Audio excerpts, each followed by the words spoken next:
నువ్వు దారిలో పడితే, నువ్వు ఆ మందు మానేస్తే మొదటగా సంతోషపడేవాణ్ణి నేనే. నువ్వు ఆ నీలవేణికి ఏదైనా బహుమతి ఇవ్వాలనుకుంటే ముందు మందు మానేరా. అదే తనకి చాలా పెద్ద బహుమతి.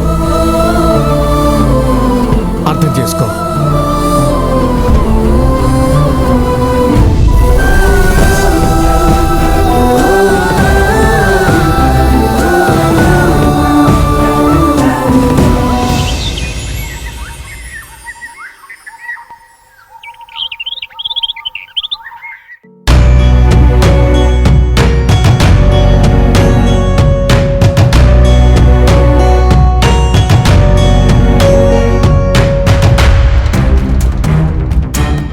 తాగేసిన తర్వాత రోజు తల ఇంతలా తిరుగుతుందా?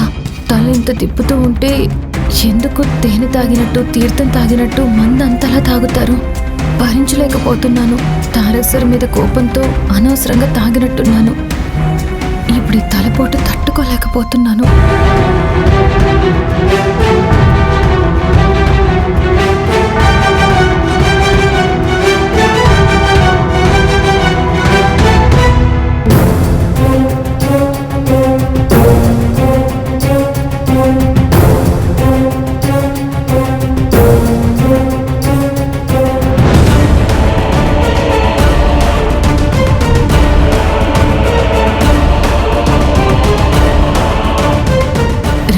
చేసిన గొడవకి అందరూ నన్ను ఎంత తిట్టుకుంటున్నారో, ఎంత నిందించుకుంటున్నారో.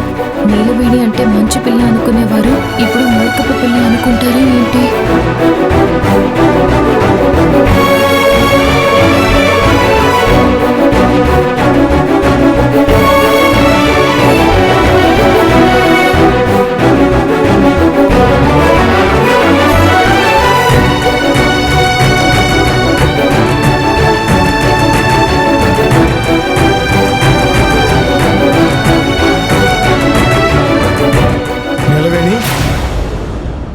ఇట్రా.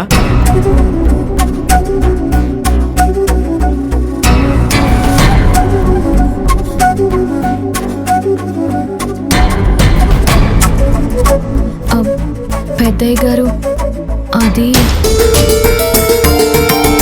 రాత్రి జరిగిన విషయం నేను అలా అనుకోకుండా. సంజాయిషి చెప్పాలనుకుంటున్నావా, లేకపోతే నిన్ను నువ్వు సమర్థించుకోవాలనుకుంటున్నావా? అయ్యో, సమర్థించుకోవడానికి గొప్ప పని ఏమీ నేను చేయలేదు. సంజాయిషి చెప్పడానికి అసలు నాకు అర్హత ఉందో లేదో కూడా తెలియడం లేదు. అందుకే మీ కళ్ళు అడిగే ప్రశ్నలకు కూడా సమాధానం చెప్పలేక తల ఉంచుకుని వెళ్ళిపోతున్నాను. ఇప్పుడు మీరు నేరుగా అడిగితే ఏం చెప్పాలో తెలియని పరిస్థితుల్లో ఉన్నాను. చూడు నీలవేణి, నువ్వు చేసింది తప్పో ఒప్పో పక్కన పెడదాం, కానీ సంజాయిషి చెప్పుకునేటంత చెడ్డ పని అయితే చేయలేదు. అదేంటి పెద్దయ్య గారు అలా అంటున్నారు? నేను తప్పు చేశానని అనిపించలేదా?